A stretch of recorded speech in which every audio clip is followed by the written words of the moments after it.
Welcome back to another edition of Keeping Up with Noah Thompson at RE/MAX Results.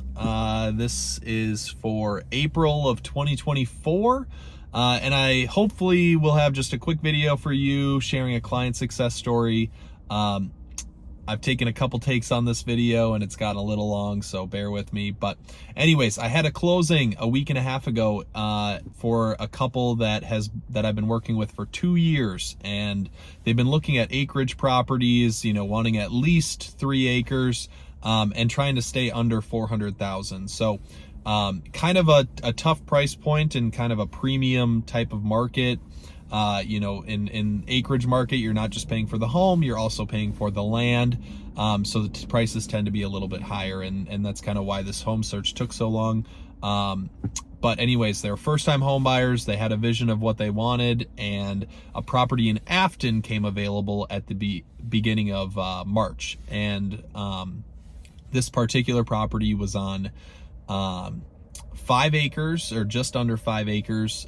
It was in Afton. Previously, we, had to go 35 minutes into Wisconsin in order to find properties that kind of met their criteria and had the amount of land. So this one was conveniently located. And anyone that knows Afton knows that there's, your next door neighbor could have a $3 million house. Lot prices are, generally at least $200,000 to $300,000. I've seen listings for just the lot. Just a 5-acre parcel. There's an active listing right now for $499,000 is what it's listed at. And this particular house was listed at $375,000. So as you can imagine, it was getting a ton of activity. The showing schedule was packed full of showings. We showed the house on Saturday.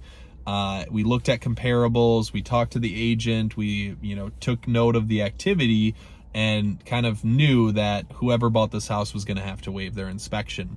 So as a way to kind of combat that and give my clients some reassurance, we booked a second showing on Sunday because we knew that offers weren't going to be due until Monday. So at that second showing, I called my inspector to see if he was available, and he came out on a Sunday and did kind of a 1-hour high-level inspection for my clients. So he's not looking at the minor things like, is a door hinge out of whack, but looked at the high level, got up on the roof, looked in the attic, and kind of gave some peace of mind for my clients. So while we in our offer had to waive our inspection, the seller and the listing agent didn't know that we kind of had a little bit of a high level inspection. So that was pretty cool.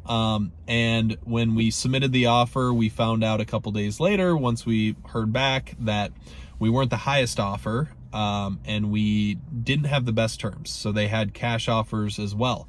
But the agent credited me, and I'm not one to toot my own horn, but credited me on my ability to present the offer, show a lot of professionalism and ability to communicate.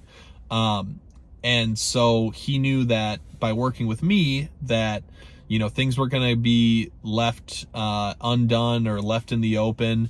I was going to be precise in my communication, and I was going to always keep them up to date as to, how the process was coming along.